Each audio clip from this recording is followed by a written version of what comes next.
Mr. Smallwood, we were talking last time about the role of religion in the Confederation campaign originally, and then the role that it played throughout your early years as the Prime Minister, Premier of the province. Another aspect of religion that was considered or incorporated into the terms of union was the provision for denominational education, something that had existed in Newfoundland, I guess, from the very beginning of education. But the provision for and the insurance of the continuation of denominational education was written into the terms of union.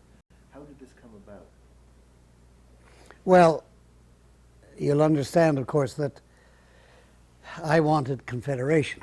I wanted it for Newfoundland. I knew that it was the very best thing that could conceivably happen. And I was willing to pay any decent, legitimate price to get it, because the price would be trifling compared with the benefit that would come from Confederation. And about 1/3, slightly more than 1/3 of our population at that time was Roman Catholic, and slightly under 2/3 were Protestants, or at least non-Roman Catholic. And I didn't want, when the referendum came, I didn't want denominationalism to play any part, or to play a very big part. I wasn't so simple or naive as to think that it would play no part. If it played no part, it would be the first time in more than 100 years when it played no part. But I didn't want it to play a big part. Now, the church, the Roman Catholic Church all over the world have something in particular that they have in common. They have many things in common. But one thing that Roman Catholics all over the world believe in very strongly, and that is denominational education. They feel that the education of youth is an indispensable part, of religion. And so in Newfoundland they had been champions of denominational schools. And we had a denominational school system. Now, there were anti-Confederates who were Roman Catholics. There were lots of anti-Confederates who were not Roman Catholics. But some that were Roman Catholic were expressing their alarm that under Confederation they wouldn't have their own schools. And that undenominational or non-denominational schools would come. In other words, that you might have your own schools, but you wouldn't get any money from the treasury. The government wouldn't give any money toward the cost of the schools. There could be separate schools. The Roman Catholic Church could continue to have its own separate schools, but they'd have to pay the cost of them themselves and get no money from the House of Assembly, from the government. And that, if that were true, it would mean that virtually every Roman Catholic would be bound in conscience to vote against Confederation. Then, if the 2/3 of the people who are not Roman Catholic voted for it, Confederation would come. We would become a province with 1/3 of the population implacably opposed to it. That would almost guarantee its failure. Even if it came, it would fail after it came, if 1/3 of the population, a little more than 1/3. And it was a growing third. Today it's more than 1/3, much more above 1/3 than it was above 1/3 30-odd years ago. So I was determined, if it were humanly possible. And I had long talks with Gordon Bradley, who was the chairman of our commission, you see, our delegation to Ottawa. Gordon was a Protestant, had been the Grand Master of the Loyal Orange Association. And he believed anyhow in non-denominational schools. He wouldn't have been too scared or annoyed if the denominational school system were done away with. He didn't believe in the denominational school system, you see. But I had to convert him. And I put it to him, look, Gordon, you believe in Confederation? Yes, I do. You think it's the only hope for Newfoundland? I do. You believe that there's no other hope? He says, I do not believe that there's any other hope. You think that the only future for Newfoundland lies in Confederation? Yes. I said, well, what price are you not prepared to pay? What would be too high a price for you to pay to get Confederation? For me, no lawful price is too high. I want Confederation. Can you go with that? And unwillingly and unhappily and without any satisfaction, he said yes, he would go along with it. I said, all right.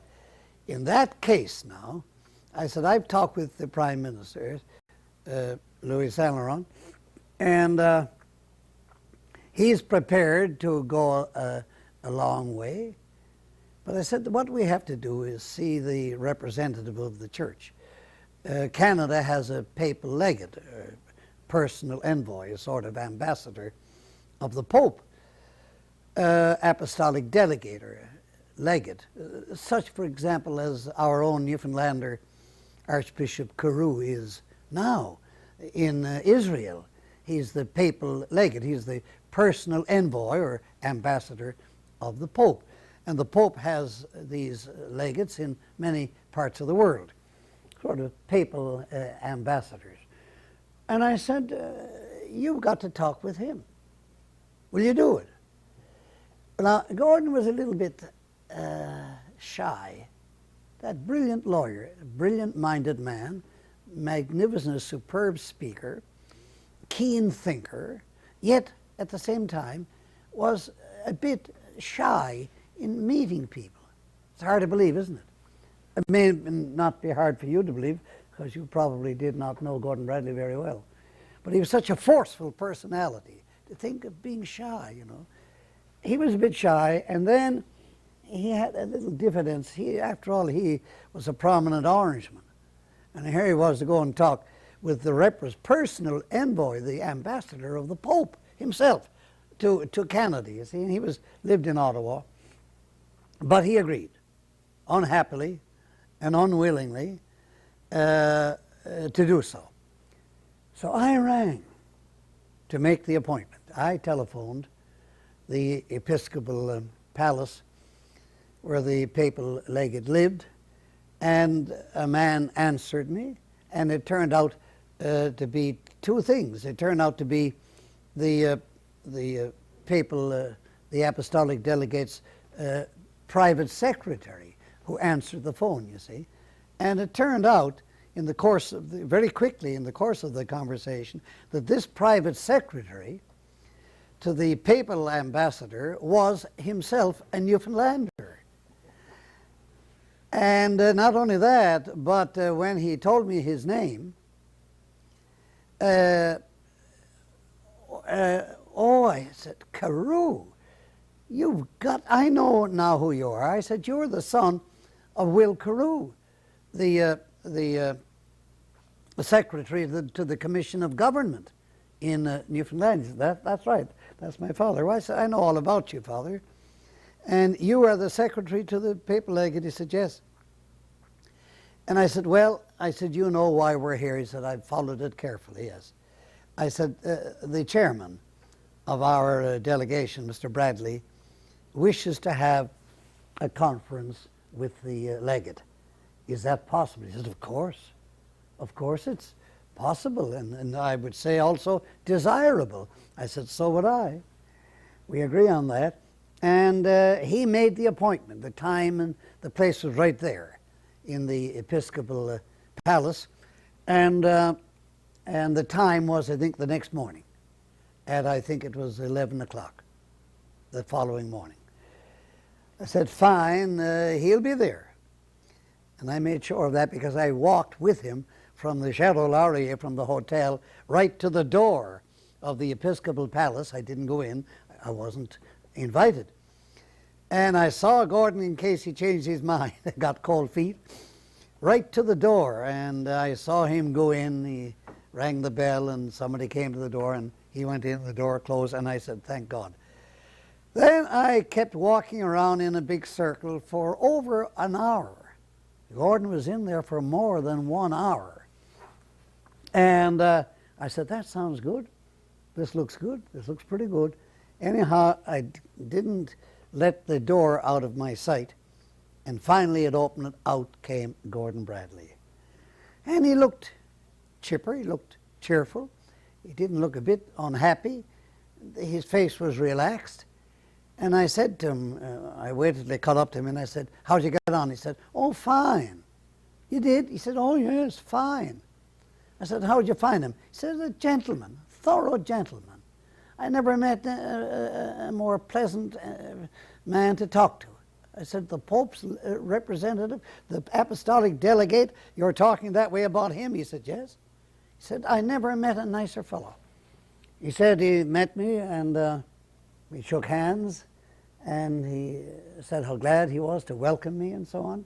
And we went in his den, and he took out a box of cigars and asked me if I'd like to smoke, and I took a cigar, and he lit it for me, and he said we sat and talked.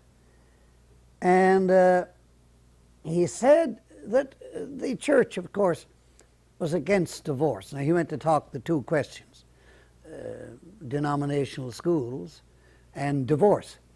And he said, I got a very strong impression that the church were not too excited about the question of divorce in Newfoundland. But denominational schools, yes. And he told me of the system they had in Quebec. And he praised the Quebec system very well, and he says, as a matter of fact, Joe, you know, he said, if what he told me is correct, and I don't doubt it, then what they have in Quebec is pretty fair.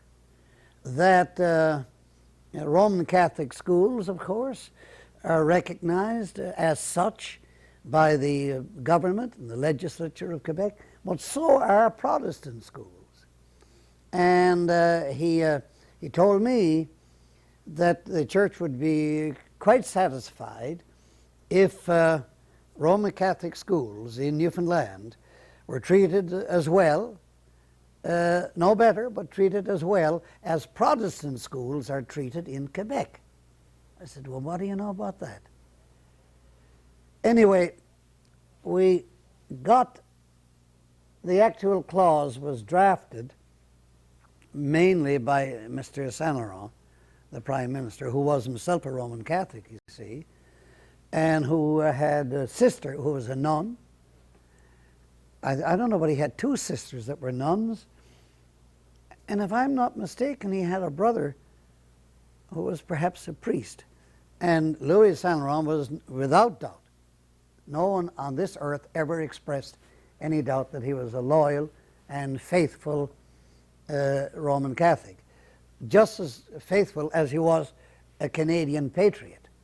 If you had to make, if Louis Saint Laurent had to make a choice between his Canadian patriotism and his loyalty to his church, it would have been a terrible internal battle for him. He never did have to make such a choice as that. Well, we got the clause put in. Now, what happened was this. I brought that. That wasn't in the official terms. In fact, when we came back, when the delegation after 3 months returned to St. John's from Ottawa, we had to go back for another 3 months later on after the referendum. After the people had voted for Confederation, then the terms had to be made final. And so the delegation went, not the same delegation, I was on both of them, went back for a second visit to finalize the terms. But when I came back, when we all came back the first time, we didn't have the terms. They were mailed down to us a few weeks later, you see. But I did have that term on the denominational schools. And that is the term that's in the terms of union now. And that's why I, in the interests of confederation, in the interests of getting confederation, of winning confederation, was willing, quite willing, cheerfully willing, to pay that price, the price that of putting in the very Constitution itself, because our terms of union became part of the Constitution of Canada. Do you see, making it a constitutional provision, not just a law that can be changed or repealed or amended. No, the actual Constitution, putting it in the Constitution that the denominational school system would be given absolute rights. As a matter of fact, you know, it was after that happened and we became a province and I became premier that I discovered something that I really hadn't known, or if I had known it, I hadn't known it very intimately or very securely. I discovered that there was a denomination, a religious denomination in Newfoundland that was functioning. Consider thousands and thousands and thousands of followers of that religion. Strong religion, energetic and active religion, growing rapidly, that had no school rights. None. They had no right to get any money from the Department of Education, from the government, from the public chest. They had no rights to get any, and they didn't get any. They received not a solitary dollar. Here they were, a large religious denomination with their own schools, which they had to operate at their own expense, not getting a single dollar in any shape or form from the government. All the other denominations had their schools, were operating their schools, and the cost of operating them was coming from the government, the bulk of it, nearly all the cost. But this denomination, nothing. This was the Pentecostal denomination, and I'm proud today that I was the one who brought the law in to the House of Assembly. Now, not an amendment to the Constitution. It never did become part of the Constitution, but it became part of the law. And I would like to see the House of Assembly that would ever dare to change that law, depriving that denomination or any denomination, depriving them of the rights to financial help. And they can't abolish all denominations because the Constitution of Canada won't allow it, you see. That's why we have the denominational school system. Another thing I did, I promised the police force of St. John's and the fire department of St. John's. I promised them.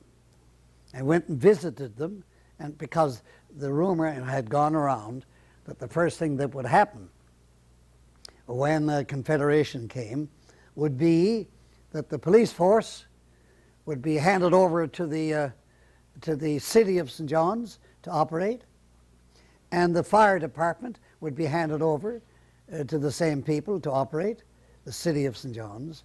And they didn't want that. They wanted to be employed and paid by the government of Newfoundland. And I promised them that as long as I lived, there would be no such change. And there hasn't been up to this minute. Now, it could be done because I have no authority, but I doubt that it will be. That is something that wasn't in the terms of union? Not in the terms of union. That was a personal promise, and I was there for 23 years as Premier, and that promise was kept for those 23 years.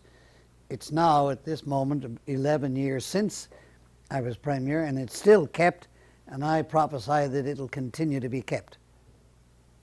You mentioned last time that we were talking about the decline in the importance of religion in social things around Newfoundland. Yet recently, in the more recent constitutional conferences and discussions that took place before the patriation of the Canadian Constitution, in Newfoundland there was the same concern for the denominational education system. And there were interest groups that went from Newfoundland to Ottawa to take part in the discussions. Do you find it odd or inconsistent that such an importance is still placed on the denominational education system, Well, where it's declined in other areas? Well, let me say this. In the first place, there was no need of those visits to Ottawa. They were absolutely needless. They were unnecessary. The Constitution, as it was, guaranteed protection for the... it didn't need one syllable of change, of omission or addition. However, some people wanted to make doubly sure or trebly sure. Maybe no harm was done. In fact, no, not maybe, no harm was done. It was just a waste of effort. There was no need of it. Now, as to whether or not today there is the same attachment to the denominational school system, I have to remind you of the two things. In the first place, that the Roman Catholic Church in Newfoundland are exactly, there's not a particle of difference in their view today and their view of 10 or 20 or 50 years ago.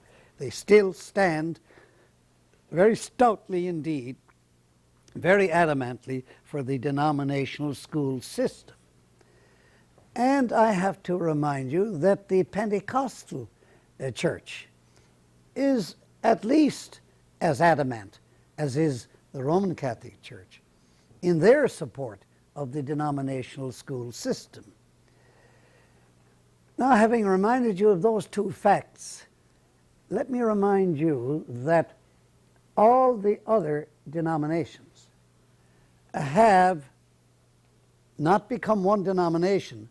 They are still the same number of denominations, and denominationally, dogmatically, in their theology, in their religious beliefs, they haven't changed that I know of, that I've ever read or heard of. Never heard any rumors of any change.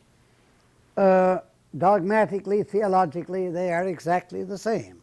All those other denominations, the Anglican, the United Church, Presbyterian, the Salvation Army, am I missing one? Those denominations, denominationally, are identically the same as they were. There may be a change of emphasis here or a change of emphasis there. They may attach a little more importance now to this aspect than they used to attach, or they may attach a little less now than they used to do. But basically, they are exactly the same, but not in the school system. And a lot of people don't understand, they seem not to understand this, that if the Anglican Church and the United Church and the Salvation Army and the Presbyterian Church, if they agree to merge their school efforts,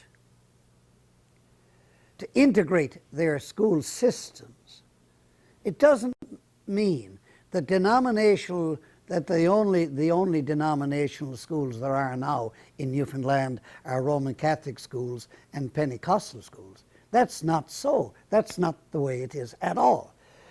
All schools in Newfoundland today are denominational, just as much as they ever were, just as much as they were before integration. You see, an integrated school is an Anglican school. An integrated school is also a United Church school. An integrated school is also a Presbyterian school and also a Salvation Army school and so on. And there still are the denominations, and there are the denominational boards. The denominational school system is here just as much as it ever was. It is. Now, you nod and maybe you're nodding just politely so as not to express disagreement, but don't you see that to be the case? Why is this the case still, then? Is it, as I say, when things have changed in other social institutions so that religion doesn't matter, why has Newfoundland maintained this? Oh, I see. Why is it that they are the same? When you have, on the other hand... I thought for a moment you were asking in what way are they the same? No, what is the reason why the school system is still denominational? Is it Well, simply an aspect of tradition and the law, the constitutionality of the denominational education system that's maintained it? that is one I was reason. bringing up the instance recently of the representation made to the constitutional discussions that were intended to ensure that the denominational education system was maintained. In other words, it wasn't simply passively continuing what had already been here, accepting the status quo, but going out to make sure that the denominational education system was maintained. No. The Constitution does not do that. The Constitution says that any money that the legislature of Newfoundland authorizes for education, and any money that the government spends on education must, no exception, must and shall be paid out on a basis of non-discrimination between denominations. The legislature of Newfoundland, except by its own law, which it can repeal tomorrow, the legislature of Newfoundland is not obliged to pay out any money to denominational schools. But if they do, then it must be on a basis of non-discrimination. They can't pay it to one denomination and not to another. It's got to be paid on a basis of on the same basis. There must be no discrimination. You can't give, say, $1 a pupil each month to the children in the Roman Catholic schools, and $1.50 each month to the students in other schools. They must all be treated on a basis of equality and non-discrimination. If the legislature and government are going to spend any money on education, that's how it must be spent. That's what's guaranteed in the Constitution. The denominational system is not guaranteed. But so long as there are denominational schools, and so long as the government spends any money on those schools, they must spend that money either none, or if they spend it at all, it must be on the basis of non-discrimination, you see. So that if one denomination gets a certain amount, the other denominations must get the same. Well, on the same basis. For instance, if it's on the basis of how many students attend this denominational school, it's so much per pupil, or it's so much per teacher, or it's so much per, well, whatever the basis, it must be the same basis for all. To go on from that for a moment, do you think the educational system, it's probably not a fair question, is the educational system a good thing? You said that you helped to put it in the terms of union because it was politically a very good thing to do then, to not to split the country and to ensure winning the Confederation referendum. Do you think it a good thing that a denominational system of education has existed and continues to exist in Newfoundland? Is it divisive, or is it a good thing? Well, now, let me be absolutely clear as to your question. I think I know what the question is. I think I understand the question. You're not asking whether it is right that there shall be a basis of equality and non-discrimination. If there is to be a denominational school system, if the denominations are to have their own schools, and if the government is to pay money to them, they shall pay it on a basis of non-discrimination. That's not your question. The question is it good to have denominational schools to start with? You could put your question in another way. Would it be smart, would it be wise, would it be just for the legislature of Newfoundland to bring in legislation and pass it. Make it the law. That no money will be paid to any denominational schools. In other words, not do away, by law, do away with the denominational school system, but do away with the business of paying money, which is another way of doing away, because if the government absolutely stopped paying money to the denominations, I'm afraid that most, if not all, of the denominations would find the grave difficulty, if not the impossibility, to find the money to take the place of the government. It comes from the same people with this difference,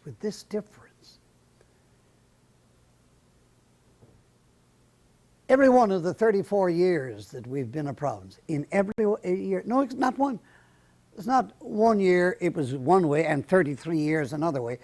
All 34 years, every year without an exception, over half the entire revenue of the Newfoundland government came from Ottawa, you see. And if the government got the House of Assembly to pass a law, and the law stopped the government from paying money to the churches, it would mean that today over half the money they're paying to the churches to run their schools, over half that money comes from Ottawa. That money would still come to Ottawa, from Ottawa, to the Newfoundland government, but the Newfoundland government wouldn't be passing it over to the churches. They would have that to spend on anything else they liked. And that's, what is it now? It's over $500 million, isn't it? Isn't it now or somewhere around $500 million a year, that is close to it, that the government are paying over to the churches. If they stopped paying it, and the churches had to find that money, I'm afraid there wouldn't be as many denominational schools. I'm afraid there wouldn't be as many teachers. I'm afraid that salaries and other expenditures on our school system wouldn't be as high. And in any case, when denominational hatred, when denominational bigotry, when denominational intolerance decline in volume, in intensity, when people generally, of all denominations, become more tolerant of each other, more tolerant of each other's religious beliefs, denominational schools, if they ever were a fomenter of intolerance or bigotry, if they ever were, certainly become much less so as people generally, as the population generally, and the churches of the population generally become less intolerant, more tolerant, more urbane, less bigoted. And of course that raises this question, a very interesting question.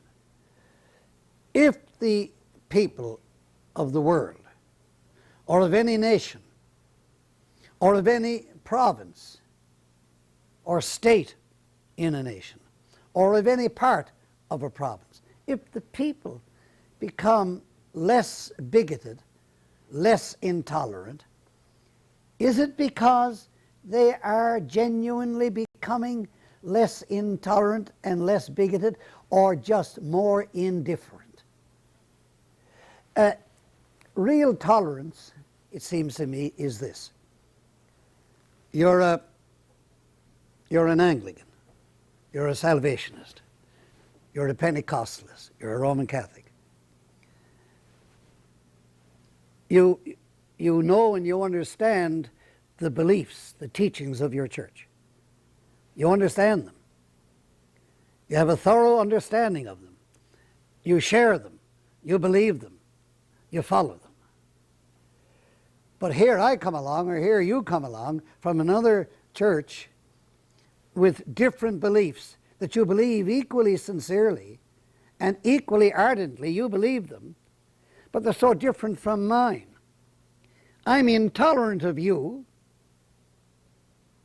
That's intolerance.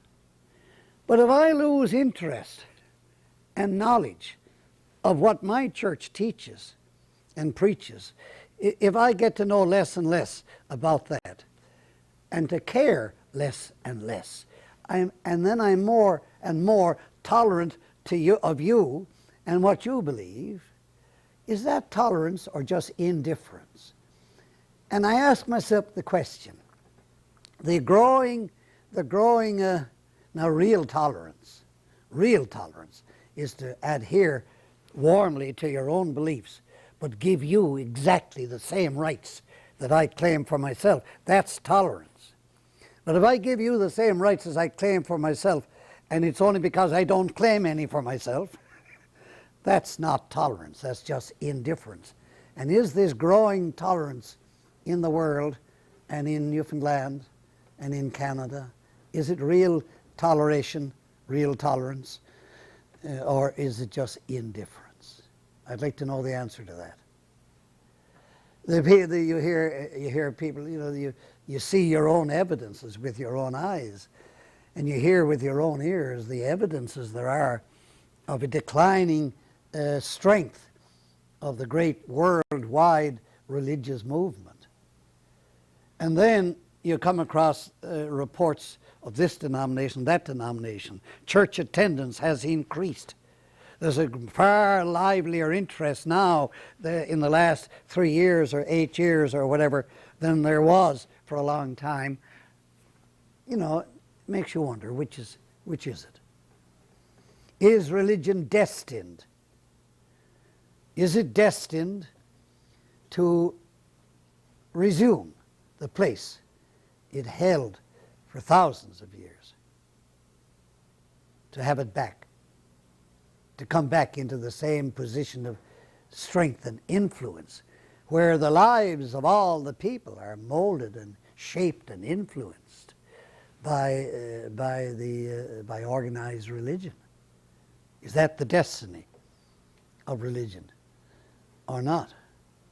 I look at a world today that is an awful lot different from the world that I grew up in. I don't know how true it is. They say that in the first 5,000 years of civilization, and sometimes I wonder if that's a misprint, because is civilization 5,000 years old to start with? But anyway, the saying is that in the first 5,000 years of civilization, knowledge doubled. At the end of the 5,000 years, there was twice as much knowledge in the world as there had been at the start. And that in the next 1,000 years, knowledge doubled again. And in the next 500 years, it doubled. In the next 100 years, it doubled. In the next 50 years, it doubled. And that it's doubled in the last 10 years. Now, if that's correct, this horrendous explosion of knowledge which now embraces, personal knowledge of having stepped out of a machine right onto the moon and strolled around on the moon. That's very practical, down to earth or down to moon knowledge, isn't it? There's been a terrific explosion of knowledge and explosion of science. Science is it's frightening, especially when it's wrongly used. Frightening. It's ghastly. It makes you wonder, is the human race destined only to remain on this particular planet only for another 5 or 8 years? Such is the development. In that new world, when perhaps religious faith and religious worship are needed more than ever before, are religious faith and religious worship destined to die in the face of this explosion of knowledge and science, you see? Just when it's needed most. I don't know. I'd like to know. talking about education, perhaps this is a good opportunity to talk to you about your own interest in education that you've shown, that you showed after you became premier. I suppose political leaders have always at least paid lip service to their interest in education. It's always been one of the advantages of a developed country to have a good educational system. But I think you went further than that. You said somewhere recently that you considered your greatest accomplishment in your whole time as premier to have been the creation of this university, Memorial University. You went so far at one point as to make tuition to university free, to even offer salaries to people to go. The number of technical colleges increased from 0 before Confederation to, what are there, 7 now? 17. 17 across. I'm not sure if it's 17 or 18, and I've seen a figure of 16. But from memory, I put them all there. There isn't a trade school in Newfoundland today that I didn't put there. When I say I didn't go up with my own hands and build it, but I caused it to be put there. And I can name every place, and when I name them up, it comes to 17. But I see others who call it 16. I have said that the 3 greatest things that have happened in Newfoundland from the beginning, and that's just short of 500 years, were its discovery by John Cabot. Not Leif Erikson, because Leif Erikson's discovery only lasted 18 or 20, 22 years and had no influence, no effect. It didn't mold Newfoundland in any shape or form, in any way. So I say the discovery of Newfoundland by John Cabot, the coming of Confederation, and the birth of this university, the 3 greatest and mightiest events in all our history.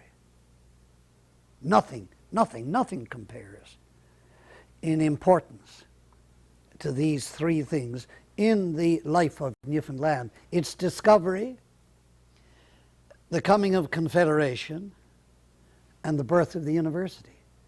And along with the birth of the university, the birth of 5 new colleges. The College of Fisheries, Navigation, the College of Tech, Trades and Technology, the College of Engineering, the College of Medicine, the College of Nursing, 5 great colleges, the coming of regional high schools and central high schools, the coming of the school bus,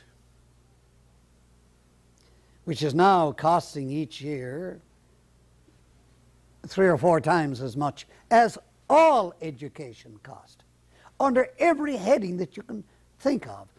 All education costs the first year of Confederation. School buses are costing 2 or 3 times as much as that now. That whole astonishing rebirth, regeneration, new birth of the education effort in Newfoundland. It's astounding. It's incredible. But you've got to be 50, 60, 70, 80 years old, so that when it began 34 years ago, you were then 30 or 35 or 40 or 50 years of age. Better if you were 60 and could look back 60 years before 1934 and 1949 to appreciate the staggering, absolutely staggering effect. When the day I became Premier of Newfoundland, which was the day we became a province, the average pay of all our teachers in this new province that day, and it was at its peak then, it had never been as high as that before, at its peak was $862 a year for average for all our teachers. That was $16 a week was the pay of all our teachers. Well, when you go in 34 years from $800 to $30,000 a year, that's revolution, isn't it? No bloodshed, no barricades, no guns, but revolution.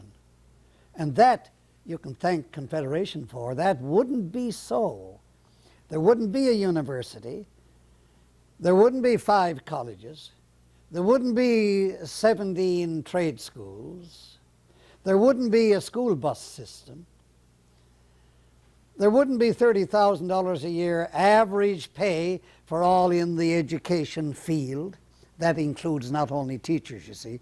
It includes superintendents and inspectors and supervisors. But that's all part of the education fabric. All these things would not be. You wouldn't have 5 glorious, absolutely glorious arts and culture centers in St. John's and Gander and Grand Falls and Corner Brook and Grand Bank. You wouldn't have these but for Confederation. Education and culture, more than any other thing, have, or has, we call it all one, has benefited, has expanded, has grown to be the glory, surely, the glory of this province today.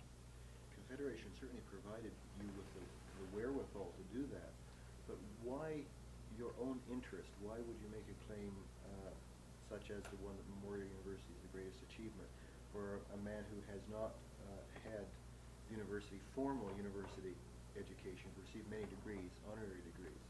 Often you find in people who haven't attended a university some sort of intolerance towards universities or to academic pursuits, vocations. To follow that list of things that you've done with the free tuition and the salaries, it seems that you've done more than most politicians in most countries to encourage education. Why did you feel personally, or as a premier, that education needed such a special interest in Newfoundland? It seems to me that every country desperately, most desperately, except possibly in the communist countries, except for them, every country in the world is in most desperate need of universities for this reason, that if you step outside the walls of a university, you step instantly into the world of trade and commerce and industry, balance sheets, profit and loss, make money, lose money. But the world, you know, what's that wonderful line of English poetry? The world, something is much with the world. Making, what is it? The world is too much with us. Too much with, and making and spending or something. Getting and spending, we lay waste our That's powers. it. We will lay waste our powers. Except, you might say in the church, you say that hopefully, and except in the university. And again, you say that hopefully, because I'm not so naive as to suppose that if you have 700 or 800 faculty people in this university here, I forget what the number is, it's 700 or 800 men and women who are scholars, and who are the professors and associate professors and assistant professors and lecturers. They're the teachers of 10,000 students in this university. I'm not so naive as to think that each and every one of those 700 or 800 teachers is an idealist who spurns money, who spurns personal ambition, wanting a nicer house and a bigger pay and more clothes and to take more holidays and vacations and to travel, that they're devoid of all human ambition. I'm not that naive. But once you have a university, and it's a great center of learning, and especially research, not just passing on the knowledge that already exists, but discovering new knowledge, new ideas, new approaches, new themes, new theories. Once you have that, you've got what is, practically speaking, the one and only oasis of learning, of scholarship. There is in the world, the one and only. I'm not forgetting that some of the great corporations of great countries have research scientists on their staff to make a better salve or medicine or a better pill or a better machine or a better anything. But that's okay. That's all right. I'm not condemning that. That'd be stupid to condemn it.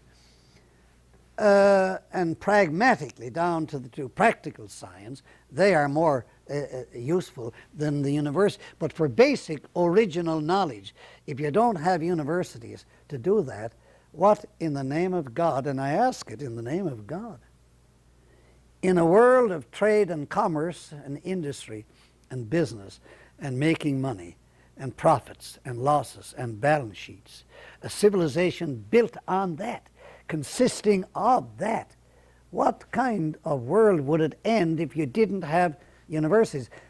And I'm not naive about it. I would say that you have a much, much higher proportion of idealistic, clean-minded, original-minded men in a university than you have in a paper mill or, say, a mine, an iron mine. But I'm not so simple as to suppose that that every last person in a university on the staff is that kind of person. I don't think that for a moment. And then again, while I get annoyed sometimes, or used to when I was premier, at the implacable insistence of universities to be absolutely independent. Well, that used to make me angry. And I would ask Lord Taylor, well, Lord Taylor, does that mean, this independence, does that mean that you can decide for yourselves what pay will be given to every member of the staff?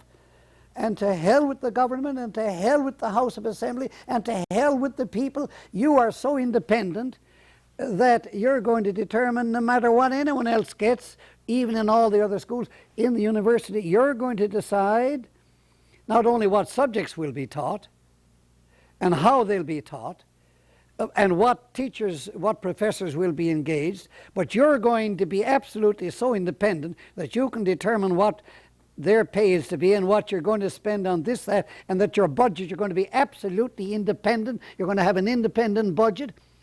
Somebody else is going to find the money and hand it over to you, and then you are going to act on that money as though you owned it, as though you originated it, as though you found it. It wasn't a gift given to you by the people of Newfoundland through the government. You're going to ignore that? I used to get angry about that.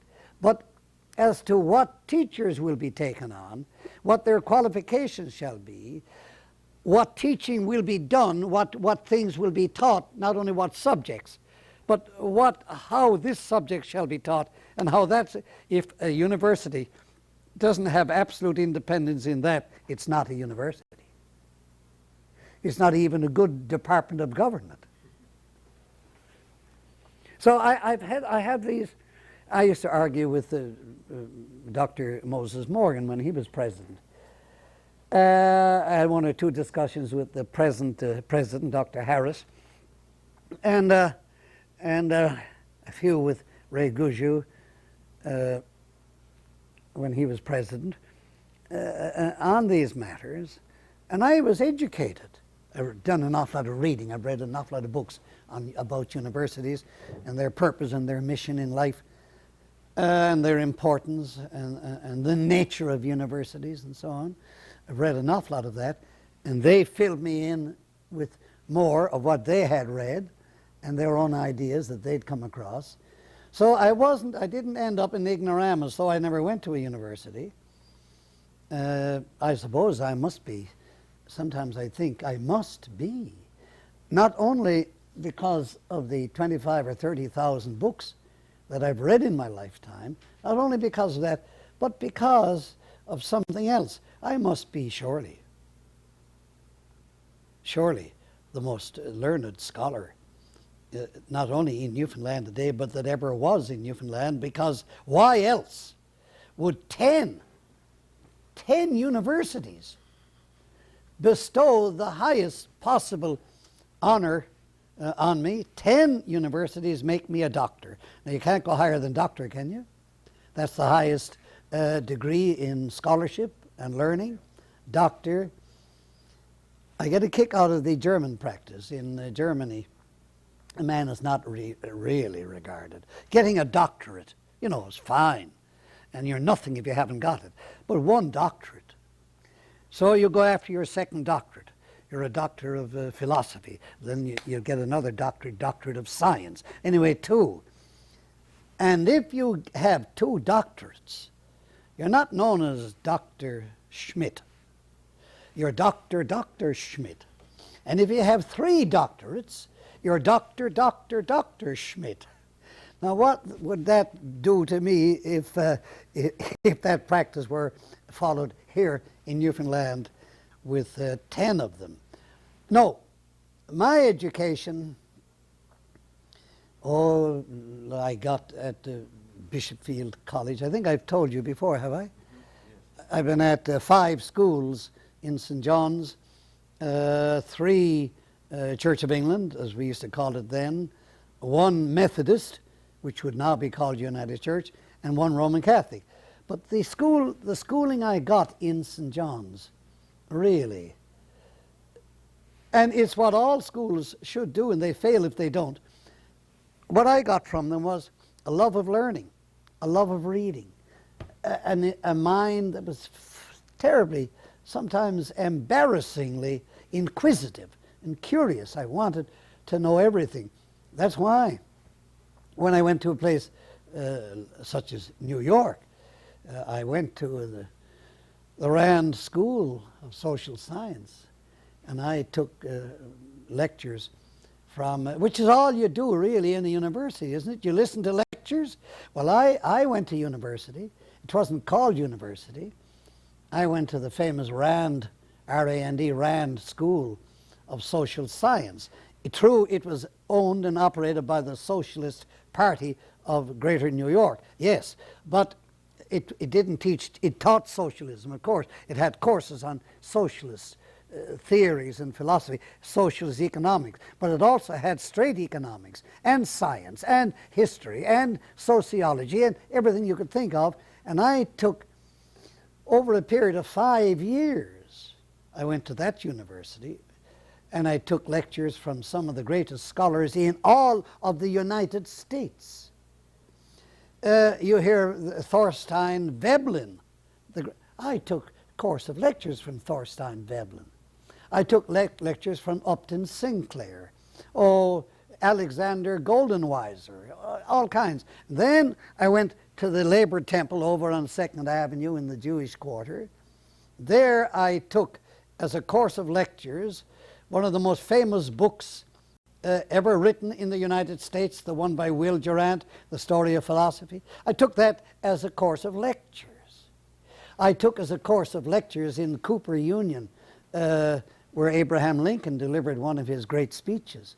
I took from Everett Dean Martin a course of lectures which he made into his book. He's the founder, you might say, the great historian and philosopher of social psychology, the psychology of society, of groups, of social groups, because psychology exists not only in one individual person, all kinds of groups, social. He's the father of social psychology.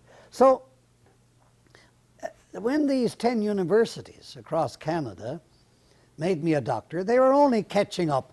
They were only remedying the failures of those 3 universities in New York, where I, over a period of 5 years, I took practically every night of my life. I was at one of those taking lectures, you know.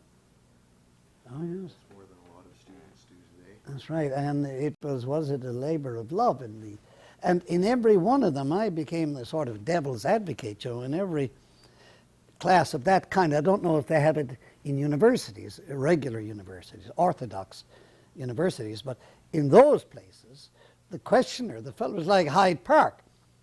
The hundreds of meetings that are open-air meetings that are held in Hyde Park in London would be a dead issue. But for the hecklers, it's the heckler who makes. The good heckler puts shrewd questions to the speaker, and if the speaker's got anything on the ball, he's delighted because it gives him the opening that he needs, you see, and it galvanizes attention in the rest of the audience. Well, I was the heckler in hundreds of those lectures, hundreds of them. I was the one who would ask the question.